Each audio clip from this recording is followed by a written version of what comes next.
नमस्कार. मी डॉक्टर समाधान काळे. डॉक्टर समाधान काळे या यूट्यूब चॅनलमध्ये आपले सर्वांचे स्वागत करीत आहे. तर आजचा विषय आहे कोरडा खोकला. त्याला इंग्रजीमध्ये ड्राय कफ असे म्हटले जाते. तर बघा आपले शरीर हे 3 गोष्टीवर चालते. वात, पित्त आणि कफ.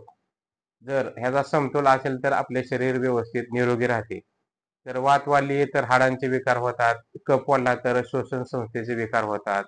आणि पित्त वाढलं तर पोटाचे विकार होतात. त्याचप्रमाणे जर आपल्याला कोरडा खोकला किंवा श्वसन संबंधी आजार निर्माण झाला तर आपल्याला कफ प्रवृत्ती वाढलेली ही लक्षात येते. तर खोकला म्हणजे काय?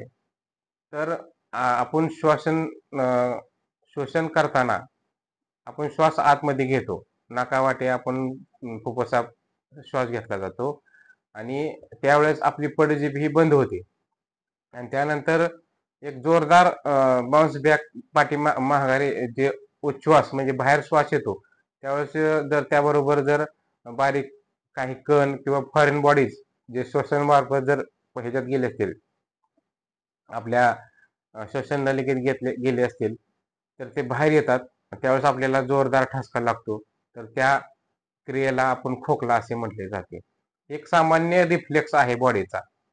जर असं वारंवार त्रास होत असेल तर आपल्याला त्या भागामध्ये कोणत्या तर प्रकारचे इन्फेक्शन असेल किंवा श्वसन घेण्यामध्ये आपल्याला अडथळा निर्माण होत असेल असे समजावे आणि आपल्याला श्वसन संस्थेचा कुठला तरी एखादा आजार व्हायची लक्षण आहे असं आपण समजून घ्यावे. तर खोकला काय येतो तर आपल्याला श्वसन संस्थेच्या आतमध्ये एक चिकट स्त्रव कायम पाझरत असतो. तर त्याला आपण म्युकस म्हणतो. तर म्युकस काय करतं म्हणजे त्याला आपण कफ म्हणला जातो किंवा आपण साध्या गावंढळ भाषेमध्ये शेंबूड म्हणतात. तर तो काय करतो कायमस्वरूपी तो श्वसन संस्थेमध्ये फुफ्फुसामध्ये पाझरत असतो. तर फॉरेन बॉडीज म्हणजे बाहेरचे वातावरणातले एखादे बॅक्टेरिया, विषाणू किंवा काहीतरी धुलीकण म्हणा काय किंवा एखादा विषारी गॅस, हवा काय जरी आपल्या श्वसनात गेलं तर ते कफ काय करतं त्याला ट्रॅप करतं आणि ते इन्फेक्शन खाली फुफ्फुसापर्यंत जाऊ देत नाही. पण जर इन्फेक्शन जास्त असेल तर ते कफ जास्त पाझरला जातो. मग तो कफ नंतर मग आपल्याला साठला जातो आणि त्यापासून आपल्याला खोकला निर्माण होतो.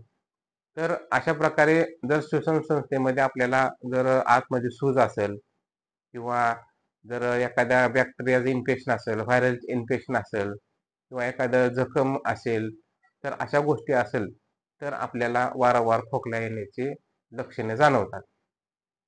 तर जर समजा कोणाला न्यूमोनिया असेल, छातीला मार लागला असेल किंवा ऑपरेशन झालं असेल आणि जर त्यांना खोकला येत नसेल, तर ही काळजी करण्याची गोष्ट आहे. कारण की खोकला येणं ही सुद्धा एक चांगलं लक्षण समजलं जातं. कारण की आपली श्वसन संस्था ही चांगले काम करते. यावरून आपण लक्षात घेणं गरजेचं आहे. तर आता कोरडा खोकला कसा येतो?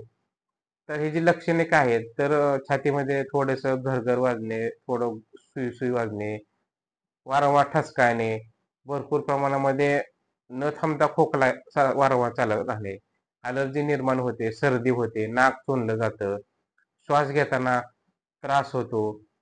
नंतर छातीमध्ये दुखलं जातं, छाती असं गच्च असल्यासारखं वाटतं. तर त्याची कारणं काय आहेत? तर समजा घशामध्ये इन्फेक्शन असेल, घशाला सूज असेल किंवा घसा दुखत असेल, अपचनाची समस्या वारंवार असेल, बाहेरील खाणे जास्त असेल, तेलकट, तळलेले मांसाहार जास्त प्रमाणात खाण्यात असेल, प्रदूषणच्या भागामध्ये आपण जास्त राहणीमान असेल आपले किंवा ॲलर्जिक जे येते समजा आपल्याला वारंवार ॲलर्जी होत असेल, तर त्याचे रूपांतर जास्त दिवस ॲलर्जी झाली तर ते रूपांतर खोकल्यामध्ये होतं. तर ते टॉक्सिक साठले जातात बॉडीमध्ये आणि त्याच्यापासून सुद्धा अपचन झाल्यामुळं, पोट साफ न झाल्यामुळं टॉक्सिसिटी वाढली जाते आणि त्यामुळे सुद्धा आपल्याला खोकला येऊ शकतो. तर समजा कोणाला बालदमा असेल किंवा लहानपणापासूनच जर दम्याचा आजार असेल किंवा काही जणांना स्मोकिंगचा आजार हे स्मोकिंगची सवय असते, धूम्रपानाची सवय असते, त्यांना सुद्धा हा त्रास वारंवार होतो. लहान मुलांना, मोठ्यांना सर्वांना हा त्रास होतो. तर आता ह्यावरती उपचार काय करायचा?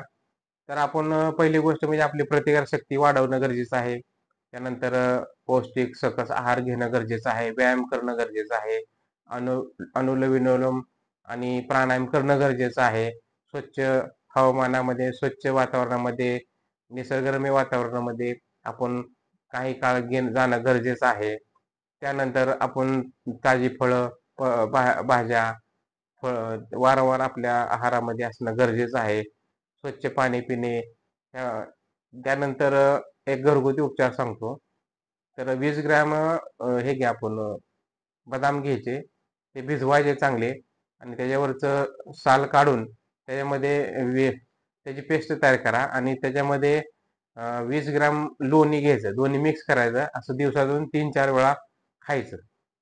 त्यानंतर शुद्ध हळकुंड घ्यायचं आणि ते भाजायचं. त्याची पावडर तयार करायची आणि ती आपल्या मधाबरोबर 3-4 वेळा दिवसातनं चाटलं तरी सुद्धा कोरडा खोकला कमी होतो. त्यानंतर जर आपल्याला ॲलर्जी होत असेल तर ॲलर्जीवर आपण वेळेत उपचार करणं गरजेचं आहे. जर असा वारंवार त्रास जर आपल्यासारखा होत असेल तर आपण काही रक्ताच्या चाचण्या करणं गरजेचं आहे. त्यामध्ये CBC करा. नंतर इओसिनोफिल काउंट बघणं गरजेचं आहे. जर ह्याच्यामध्ये काही फरक वाटला तर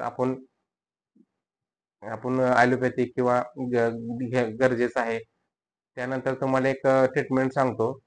तर जर प्रायमरी ट्रीटमेंट सांगतो. जर आपल्याला असा त्रास जाणवायला लागला तर लवकर कव्हर होत नसेल तर आपण अजिथ्राल 500 म्हणजे गोळी सकाळ जेवणानंतर घ्या. त्यानंतर बेटनसॉल गोळी सकाळ, दुपार, संध्याकाळ घ्या. त्यानंतर सिनारेस्ट टॅबलेट सकाळ, दुपार, संध्याकाळ 3 टाईम जेवणानंतर घ्या. त्यानंतर डेरिफायलिन गोळी सकाळ, दुपार, संध्याकाळ जेवणानंतर घ्या आणि खोकल्यासाठी कोडिस्टार DX सिरप 10 मिली 3 टाईम घेणं गरजेचं आहे. जर आपल्याला थोडा ताप असेल तर आपण नाईस टॅबलेट 100 mg गरजेनुसार तापासाठी घेणं गरजेचं आहे.